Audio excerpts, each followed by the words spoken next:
Serikali yawahimiza wananchi kumwenzi baba wa taifa hayati Mwalimu Julius Kambarage Nyerere kwa kuwachagua viongozi walio bora.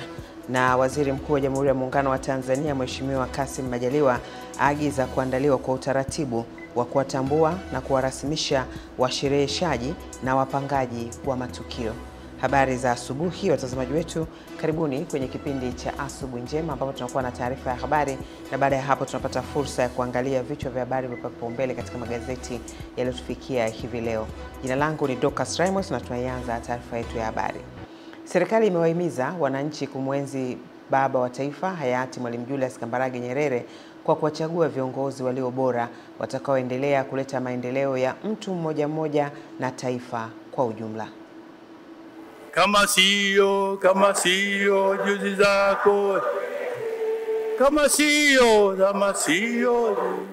Akiwa mgeni rasmi kwenye maadhimisho ya miaka 103 toka hayati Mwalimu Julius Kambarage Nyerere azaliwe, Makamu wa Rais Mheshimiwa Dr. Philip Mpango amewahimiza wananchi kujiandikisha na kushiriki uchaguzi mkuu ujao. Baba wa taifa aliamini kuwa ili tuendelee tunahitaji watu, ardhi, siasa safi na uongozi bora. Na hivyo aliweka msisitizo katika swala la uongozi bora katika ngazi zote za uongozi wa taifa letu, kwa vile aliamini kuwa matatizo mengi yanayowasibu wananchi yalitokana na kutozingatiwa kwa misingi ya utawala bora. Mapema Naibu Waziri wa Maliasili na Utalii Bwana Dastan Kitandula akitoa taarifa kuhusu makumbusho, huku mwenyekiti wa taasisi ya kumbukumbu ya Mwalimu J.K. Nyerere Bwana Paul Kimiti akitoa ombi kwa serikali. Naomba kutoa taarifa kuwa tayari Wizara ya Maliasili na Utalii imepata kiwanja katika eneo la Mtumba ndani ya jiji la Dodoma kwa ajili ya ujenzi wa makumbusho ya marais. Tusijenge jengo tu. Mheshimiwa Makamu, nakuomba, hii tabia kujenga jengo tu watu wanakwenda kuangalia, pana. Wengine ambao tunazunguka katika dunia, makumbusho ya viongozi wao wanakuwa na mandhari yamezunguka mazuri sana. Lakini jamii nayo ikahusiwa kupata yale aliyoyasimamia baba wa taifa. Sasa ni wajibu wetu kuingia katika vitabu, kuvisoma, na kwa bahati nzuri Mwalimu Nyerere ameandikwa sana. Sasa wanaotaka kuchaguliwa, ugomvi wa nini? Mwalimu alisema hakuna haja ya kugombana kama mnataka kuchaguliwa. Maadhimisho haya ya kumbukizi ya miaka 103 ya kuzaliwa kwa baba wa taifa yamehitimishwa kwa wananchi kuhimizwa kwenda kujiandikisha na kushiriki kuchagua viongozi walio bora katika uchaguzi mkuu wa mwaka huu. Kutoka hapa Dodoma ni Kuringa Mongi. Serikali imeeleza dhamira yake ya kujenga uchumi madhubuti wa kidigitali utakaozingatia usalama mtandaoni, ikiwa ni pamoja na kusimamia weledi miongoni mwa watendaji ili kuboresha ulinzi wa taarifa binafsi na kuimarisha mfumo wa kudhibiti kwa haraka matishio ya dunia yanayoweza kujitokeza mtandaoni. Mkakati huo ni miongoni mwa maazimio yaliyofikiwa katika jukwaa la 4 la usalama mtandaoni nchini Tanzania lililohitimishwa hapa Arusha. Mkurugenzi mkuu wa Tume ya Teknolojia ya Habari na Mawasiliano TEHAMA, Dr. Mkundwe Mwasaga amesisitiza mkakati wa serikali katika kuongeza usalama mtandaoni. Na katika hayo tumeangalia kuna mazoezi ambayo inatakiwa tuanze kuyafanya. Hayo mazoezi yataonyesha utayari wetu kwa vitu vyote ambavyo vinahusiana na matishio yanayohusiana na mambo ya kidijitali. Kwa upande wao, wadau wa usalama mtandaoni wanaeleza kwamba jukwaa hilo limekuwa mahala sahihi kwa wataalamu kukutana, kubadilishana mitazamo na uzoefu katika kuimarisha mifumo ya usalama mtandaoni. Inabidi tulinde nchi yetu. Tumeona kwamba sasa hivi matukio mengi yanatokea ni matukio ya kidijitali. Kwa sisi hatuishi kwenye kisiwa. Sisi Tanzania ni nchi ambayo iko Afrika, ambayo tuko duniani. Kwa ni muhimu kujua kwamba tunavyotumia hii mifumo ni nini cha kufanya ili tuweze kujilinda. Maana sasa hivi tunazidi kwenda dijitali, na maanisha hata watu wengine ambao kwa mataifa mengine wanaweza wakatupata kwa sababu tuko kidijitali. Tuko salama? Nao washiriki wa jukwaa hilo wanaeleza kwamba maazimio yaliyotolewa yatasaidia kupunguza matukio ya wizi na utapeli mtandaoni. Kwa sisi tumetafuta solution ambayo itapunguza janga kubwa la utapeli ambao watu wengi wanalipitia this time, mambo ya hii kampeni ambayo inaendelea kusupport kampeni ambayo inaendelea TCRA ya sitapeliki. Kwa hiyo sisi tumekuja na upcoming solution ambayo ni still a prototype ambayo it's ongoing innovation ambayo itapunguza janga la utapeli kwa kiasi chake na hatimaye kulitokomeza kabisa. Kwa kuna vitu vingi ambavyo tumegeni. Kwa kwanza kujangana sisi tulivyo present, kuna addition na recommendation ambayo tumepata, based pia on hapo tumepata. Ni Novatus Bakunga, Channel 10, Arusha. Wakazi wa vijiji 16 katika halmashauri ya wilaya ya Mtwara mkoani Mtwara vinavyopitiwa na bomba la gesi asilia wanatarajia kuwa na maendeleo makubwa ya kiuchumi na pasipo kuwepo na migogoro ya ardhi baada ya kuanza kutekeleza mpango wa matumizi bora ya ardhi uliotolewa na serikali kwa lengo la kuwezesha matumizi sahihi ya ardhi walionayo. Tupate taarifa zaidi. Ni katika mkutano wa kijiji cha Changarawe hapa mkoani Mtwara. Kijiji hiki pamoja na vijiji vingine ndani ya halmashauri ya wilaya Mtwara vinavyopitiwa na bomba la gesi asilia vilipatiwa mpango wa matumizi bora ya ardhi, ambapo wanakijiji waliunda kamati 3 za kufanikisha mpango huo ambao leo wananchi wanajadili na kupitisha ili waanze kutekeleza. Na mpango huu tumejiwekea kuanzia mwezi wa 5 mwaka huu na 2025. Wananchi katika vijiji hivi 16 baada ya kupitisha mpango huo wamejiwekea utaratibu wa kusimamia, na matarajio yao makubwa ni kupata maendeleo makubwa ndani ya miaka 10 ijayo. Kwa sababu mpango, dhamira kubwa ni kuboresha maisha ya wananchi wetu, kupanga mipango yetu ya maendeleo na mambo yetu ya makazi, mambo yetu ya kilimo na mambo yetu ya elimu na afya pia. Kwa hiyo mpango umekusanya vitu vyote vya kimaendeleo, lakini nina imani ndani ya hicho kipindi tutasimamia sheria, tutasimamia haki na utawala bora katika eneo letu. Kwa hiyo kama ni ardhi tutailinda, tutasimamia kila kitu. Lakini nisisite kutoa maua kwa serikali. Wametufanya jambo la msingi sana. Mshukuru Rais wa Jamhuri ya Muungano wa Tanzania Mama Samia Suluhu Hassan kwa kutuletea mpango huu. Tunashukuru kama kijiji cha Ndumbwe, tutanufaika sana, tutanufaika na mengi kupitia mpango huu ambao ameuleta. Tume ya Taifa ya Mipango ya Matumizi Bora ya Ardhi iliyowezesha wananchi hao inaeleza kuwa pamoja na kuchochea kasi ya maendeleo katika vijiji hivyo, pia mpango huo utatatua migogoro ya ardhi na kutoa fursa ya uwekezaji katika maeneo hayo. Wanakijiji wa kijiji cha Ndumbwe wanaweza pia wakapata watu kutoka maeneo mengine, kwa mfano wafugaji, kuja katika kijiji cha Ndumbwe na kufanya makazi na wao pia kujipatia kipato kupitia hiyo mifugo iliyopo inayoingia hapa ndani ya kijiji. Itatusaidia pia sisi halmashauri, inaleta uwepesi kwenye kuleta miradi ya kimaendeleo kwenye kijiji. Kwa ni rahisi kuleta haya maendeleo. Kutoka mkoani Mtwara, Adam Malima, Channel 10. Naibu Katibu Mkuu Wizara ya Maendeleo ya Jamii, Jinsia, Wanawake na Makundi Maalum, Amoni Mpanju, amemwagiza mkuu wa wilaya ya Tarime kuwachukulia hatua kali baadhi ya watu wanaoshiriki kuwatumikisha watoto wilayani humo. Ni katika uzinduzi wa kampeni ya mageuzi ya kifikra na mtazamo wa kuwafanya wananchi kuwa kitovu cha maendeleo, ambapo uzinduzi huu unafanyika hapo wilayani Tarime mkoani Mara, huko kampeni ikitarajiwa kufanyika mikoa 26 hapa nchini, na hapa mikakati inawekwa. Kushiriki kamilifu, kubaini rasilimali, fursa zinazowazunguka na namna ya kuzitumia, kuzibadilisha, kuleta maendeleo. Lakini kuamsha hali ya jamii, kubaini migogoro inayotuzunguka na namna bora ya kuitatua bila kuchochea mifarakano miongoni mwetu. Kampeni hii inalenga kugundua na kuweka mifumo bora ya malezi na makuzi ya watoto wetu. Kwa upande wake, Bi Ferista Mdemu, Naibu Katibu Mkuu Maendeleo ya Jamii, Jinsia, Wanawake, amesema serikali inaangalia namna ya kuwatumia wazee katika kurejesha maadili kwenye jamii wanayoizunguka. Tuenende vipi kwenye jamii zetu? Tuenende vipi kwenye malezi? Lakini sasa hivi tunajiuliza, hao wazee wako wapi? Tunataka turudishe wazee wetu, kuwapa zile nguvu walizokuwa nazo zamani. Wala la kutumikisha watoto ni kinyume na sheria, na Mheshimiwa DC wewe tunakuamini. Likome ndani ya Tarime. Maelekezo yameshatoka, lisimamieni. Tulipokea migogoro 133. Katika hiyo migogoro ipo ambayo tulifanikiwa kuitatua wakati wa kampeni. Katika mageuzi ya kifikra na mtazamo wa kuwafanya wananchi kuwa kitovu cha maendeleo, na hapa jambo likagusiwa katika kukomesha mila zilizopitwa na wakati. Ukatili vile vile unafanyika pale mama anapofiwa anafiwa mme, mirasi inaleta shida. Ni jukumu la kanisa kuielimisha jamii juu ya kuondokana na mila potofu. Tatumia nafasi hii kuishauri jamii, watoto wetu ili waweze kupata malezi sahihi. Uzinduzi wa kampeni ya mageuzi ya kifikra na mtazamo wa kuwafanya wananchi kwa kitovu cha maendeleo inashirikisha Wizara ya Maendeleo ya Jamii, Jinsia, Wanawake na Makundi Maalum, Wizara ya Katiba na Sheria, na tayari imezinduliwa hapa wilayani Tarime mkoani Mara, tayari kuianza safari ya mikoa 26 hapa nchini. Musa Makari, Channel 10, Mara.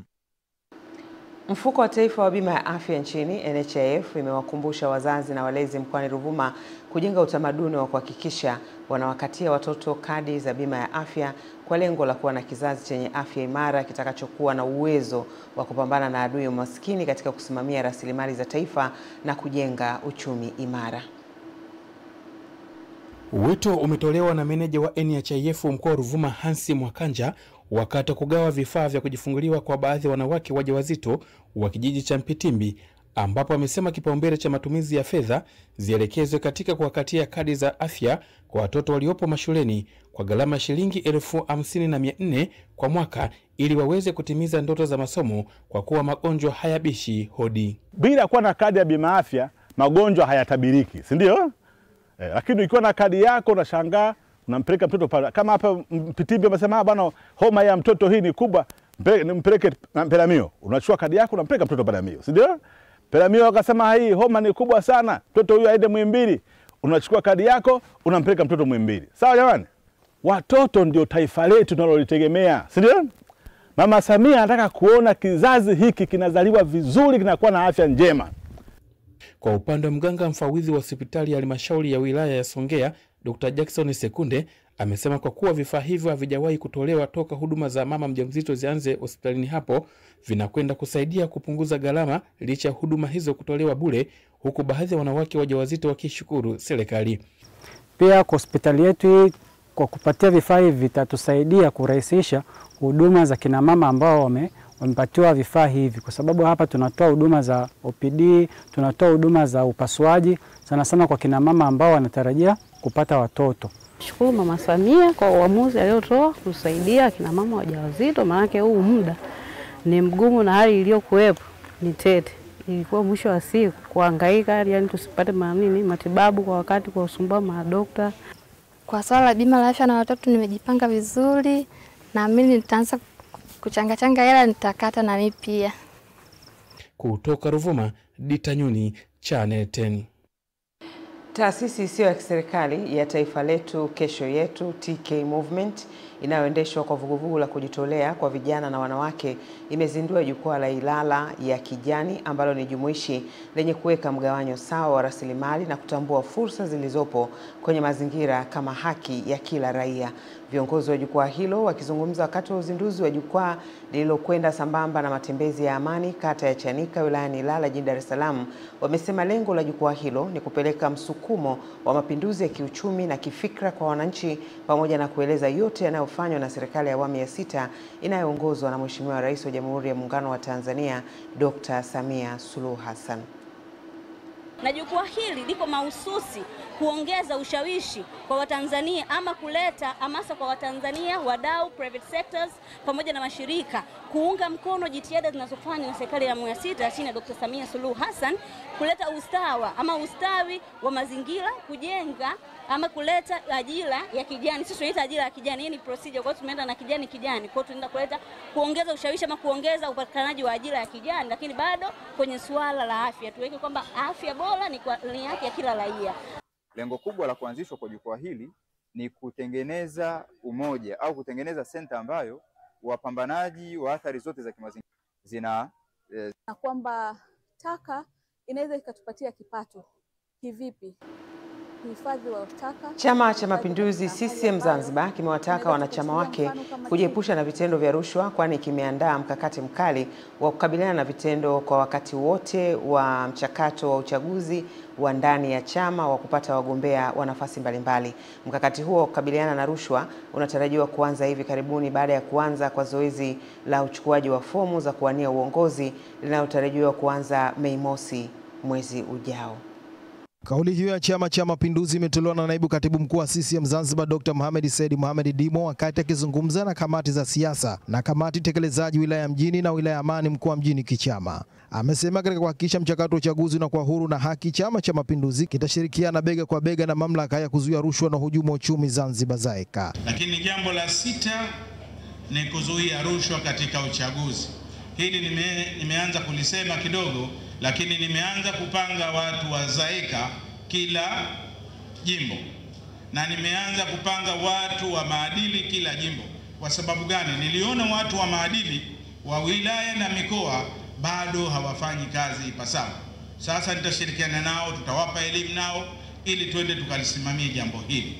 Aidha, Dr. Dimo akawasisitiza viongozi kutenda haki wakati wa mchakato wa kuchukua fomu na uteuzi wa wagombea. Watu waingie kwenye mchakato huu kwa heshima kubwa ili kila mmoja ikifika wakati atapata riziki yake. Lakini tukigundua kutokana na watu wetu wa maadili unamchafua mwenzio, fomu yako hatutaijadili, tutaichana kule kule mwanzo. Katibu wa siasa, itikadi, mafunzo na uenezi CCM Zanzibar Hamisi Mbeto Hamisi akawataka wana CCM kujitokeza kuwania nafasi mbalimbali za uongozi ndani ya chama hicho.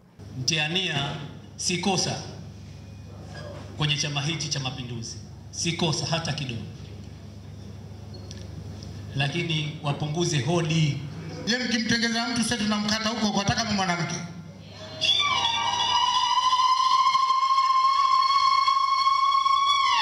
Tunataka viongozi watakao kwenda kuwasaidia Mama Samia, tunataka kiongozi kwenda kumsaidia Dr. Mwinyi.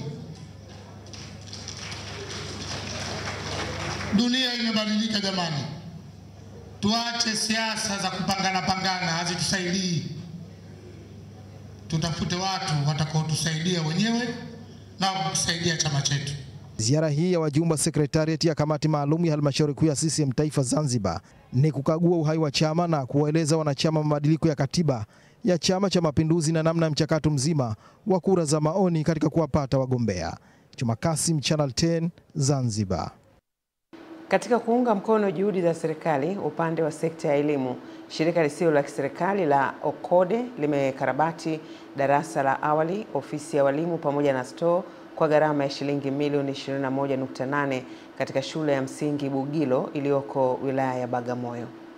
Akizungumza kwa niaba ya mkurugenzi mkuu wa shirika lisilo la kiserikali la OCODE, afisa miradi wa shirika hilo Tunu Sanga anaeleza kilichopelekea OCODE kukarabati darasa hilo la awali, ofisi ya walimu pamoja na store. Hali halisi ya mwanzo ilikuwa mbaya kwa upande wa chumba cha darasa la awali. Mazingira yalikuwa ni mabovu, yalikuwa hayavutii kwa watoto kuweza kujifunza, lakini shirika la OCODE ikiwa ni katika harakati zake za kuweza kuhakikisha kwamba tunaboresha miundombinu ya shule, tunaifanya shule kuwa sehemu salama, sehemu ambao watoto watavutiwa kuweza kujifunza na kuweza kupata maarifa. Kaona ni vema tuweze kuboresha hiyo miundombinu kwa kuweza kukarabati hicho chumba cha darasa la awali. Mwalimu wa darasa la awali Aisha Musa na mwalimu mkuu wa shule hiyo Dominic John wameeleza namna mazingira ya ufunzwaji na ufundishwaji yalivyoboreka baada ya ukarabati huo. Mvuto huu umesaidia sana wanafunzi katika ufundishaji, kwani wameweza kujifunza katika kona zao na wameweza kujifunza kiurahisi zaidi kuliko pale mwanzo. OCODE ikiwa ikipata fursa nyingine ya kutukarabatia chochote kile ambacho wanaweza, basi hii jamii iko katika mstari wa mbele sana katika kujitolea. Akimwakilisha mkurugenzi wa halmashauri ya wilaya Bagamoyo katika hafla hiyo, Majid Muhina amelishukuru shirika hilo kwa kuunga mkono juhudi za serikali na kusaidia jamii hususan katika swala zima la elimu. Nimevutiwa sana na darasa hilo, nimevutiwa sana na ubunifu wa OCODE kwa sababu wametazama kwa mapana na marefu kuhakikisha kwamba wale wanafunzi sio tu wanakaa darasani, wanakaa kwenye darasa ambalo linawavutia, darasa ambalo linawaweka pamoja, na kukaa kwao pamoja ina maana kwamba ndio mwanzo wao wa kuweza kufanya vizuri katika masomo yao. Margaret Malisa, Channel 10. Jumuiya ya wazazi Chama cha Mapinduzi CCM mkoa wa Dar es Salaam imesema inafahamu kuwa ifikapo kipindi cha uchaguzi kunaibuka mambo mengi, hivyo imewataka wanachama wa chama hicho kuungana na kuachana na makundi ili kukipa chama hicho heshima ya ushindi wa kishindo kupitia wagombea wote katika ngazi ya udiwani, ubunge na rais wa Jamhuri ya Muungano wa Tanzania. Maelekezo hayo yametolewa na mwenyekiti wa Jumuiya ya Wazazi mkoa wa Dar es Salaam, Hadija Ali Saidi, katika mkutano mkuu maalum wa CCM kata ya Makongo, ambapo amewataka wanachama hao kuwa na ajenda moja tu ya kushinda uchaguzi mkuu ujao mwezi Oktoba mwaka huu. Kwanza, tuvunje makundi.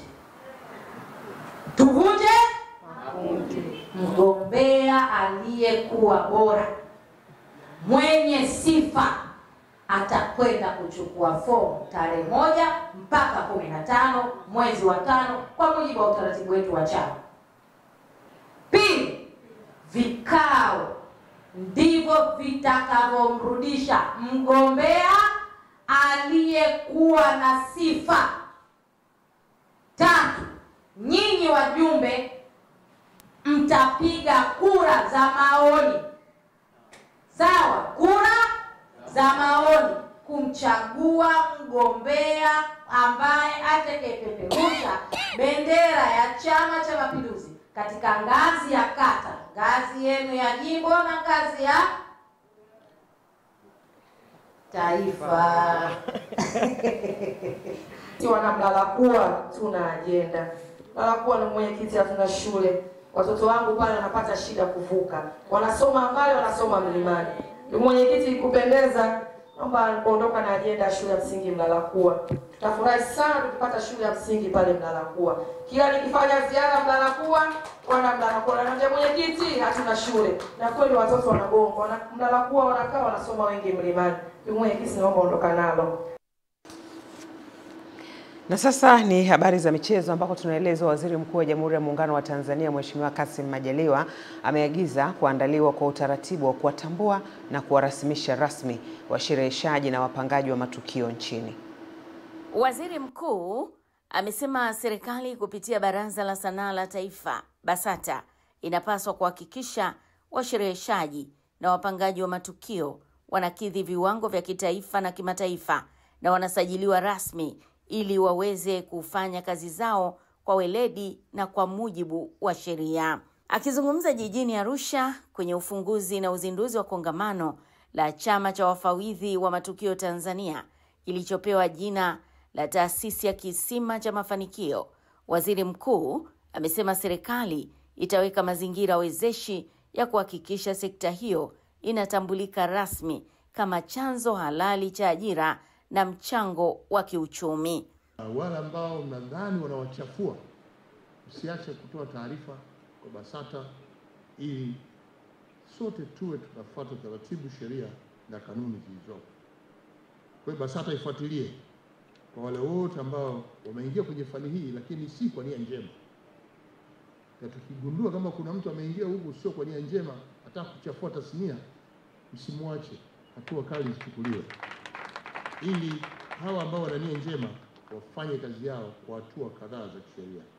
Kwa upande wake mwenyekiti wa taasisi hiyo Bi Esther Kimweri amesema kutokuwepo kwa mwongozo rasmi wa taifa unaotambua sekta hiyo kumesababisha wataalamu wa fani hiyo kutothaminiwa na mara nyingi kuitwa majina yanayodhalilisha hadhi ya kazi zao.